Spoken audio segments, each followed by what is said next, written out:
This vlog is very difficult guys. കിടക്കട്ടെ ഒരു English നമുക്കും പറ്റില്ല ഇപ്പൊ ഇംഗ്ലീഷ് ഒക്കെ. ഞാനിപ്പോ നിൽക്കുന്ന ഒരു പാകിസ്ഥാനി ഇന്ത്യന്റെ ബോർഡറിലാട്ടോ. പള്ളിന്റെ ഉള്ളിൽ അടക്കൽ ഗുഹ ഉള്ളതാണ് നമ്മുടെ ഇന്ത്യ. ഇതാണ് നമ്മളെ പാകിസ്ഥാൻ ഇന്ത്യ ബോർഡറിലും കൂടി ഉണ്ടാവില്ല ഇത്ര യുദ്ധം. ഈരിമ്പാമ്പിന്റെ മാതിരിയാണ് അനങ്ങിയ അടിയാണ്. ഇതുകൊണ്ടാണ് ഞങ്ങളോട് ആദ്യം പറഞ്ഞത് ഈ വ്ലോഗ് കുറച്ച് ഡിഫിക്കൽട്ട് ആണ്. ഈ കുറിപ്പുകളോട് ഞാൻ ഡാൻസ് കളിച്ചമ്മ പോലെ ജീവിച്ച് കാണിച്ചു തരുന്നുണ്ടോ. അതാണ് ആത്മാർത്ഥത കണ്ടുപഠിക്കും. അങ്ങനെ നമ്മള് ക്രീമിന്റെ ഓഫീസിൽ എത്തിട്ടോ. നമ്മളെ ക്രീമിന്റെ മുതലാളിക്ക് ഒരു ഒഴിവില്ല. ഇതാണ് നമ്മളെ ഐസ്ക്രീം. ഇതൊക്കെ നമ്മളെ സുബൈയത്തുൽ അസ്ലമിയ വിൽക്കണതാട്ടോ. ഈ പൈസ ഉണ്ടുമ്പോഴേ എനിക്കൊരു പാട്ട് ഓർമ്മയുണ്ട്.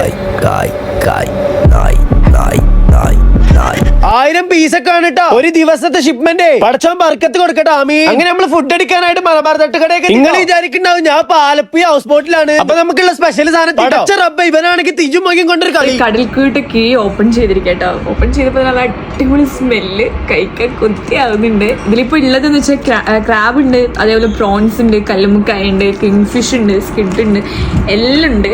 എന്തായാലും മസ്റ്റ് ട്രൈ ആണ്. അപ്പൊ നമ്മള് മലബാർ തട്ടുകടയുടെ ലൊക്കേഷൻ വരുന്നത് നമ്മള് കിസേസിൽ മദീന മാളിൽ സെക്കൻഡ് ഫ്ലോറിലാണ് കേട്ടോ. അപ്പൊ എല്ലാരും മസ്റ്റ് ആയിട്ട് ട്രൈ ചെയ്യാ. അടുത്ത വ്ലോഗിൽ കാണാം.